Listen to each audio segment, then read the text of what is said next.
Well, now that we've learned about blogging, I bet you are dying to make your own. So let's get started thinking about some of the options. The main option that you need to be aware of is that there are free and paid blogs, and there's benefits to both of them. Your first thought may be that a free one, of course, is what you want, but you may actually want to think about getting your own domain name and hosting space to have a little bit more versatility. So the free blogs, WordPress, Zanga, Blogger, you don't have to worry about hosting or domains. They are hosted on the site itself. You also, can kind of get started at your leisure. You're not really committed to anything. There are a bunch of upgrade options that you can do if you decide that you want to buy a domain name and map it or do a variety of other things. It kind of lets you test drive it and see whether or not you like it. Now, the challenge is you can't really control a lot. There are a lot of templates that you can use, but you can't make any changes to the code of those templates. So you're pretty much stuck with what they give you. Not really a problem if you're just getting started, but as you get further in, you're probably going to want to have more versatility. The most popular free blog is WordPress by far. There are tons and tons of design templates. There's widgets that you can use to bring in, different features to your blog, different, blog roles or your Twitter feed or whatever you want to have. There's lots of templates that you can choose from that'll give you versatility.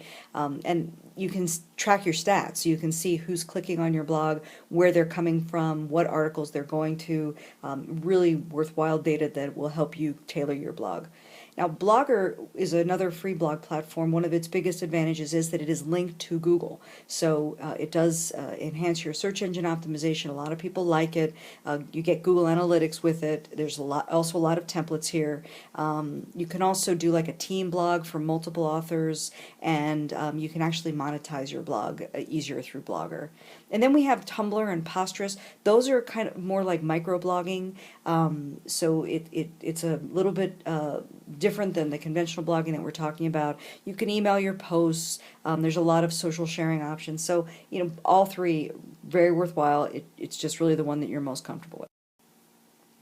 Now, self-hosted blogs are the kind of things that you can evolve to. And the benefits are that you have full control over your content. You can now get it hosted where you want it to be hosted. So there's things that you can't put up on a free WordPress blog as easily that you can upload to your own hosting space and then embed it into your blog. So it's viewed as being more serious. When you have a free, like a WordPress blog, for example, it'll be domainname.wordpress.com. People know that's a free site. If you just want to have your, this is xyzwebsite.com, it looks a little bit more professional, you might want to go for this self-hosted blog. And you can grow this thing as much as you want. You can create multiple blogs. You have all kinds of opportunities.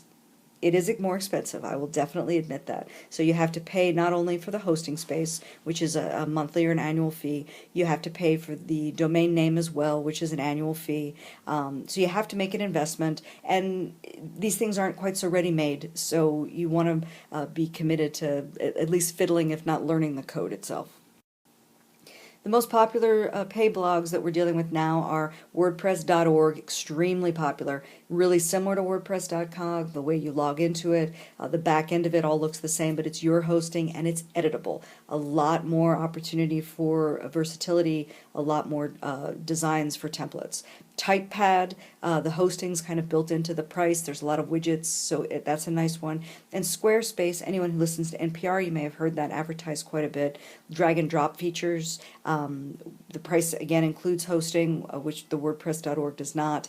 You can track your visitors. So these are all really good options for you.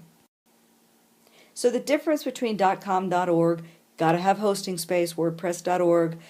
You'll download software and install it on your hosting space, and we can take you step by step through to how do you do that. As you move on through our program, you'll be required to do that in Comm 3226. So if you want to get started doing that now, I think that would be great. It's freedom. You have access to all your files. You can manage your files as you wish. You can create your own folders and directories. It's a great way to be able to control your own destiny. So I've given you the slides here on how to install WordPress on GoDaddy so that you can go through them at your leisure, but we're also going to go through them in class. So really this is just a sense for you to get a feel for how you click on the web hosting and you launch it, because we'll have bought the web hosting button. This is what the hosting dashboard will look like, just so you get familiar with it.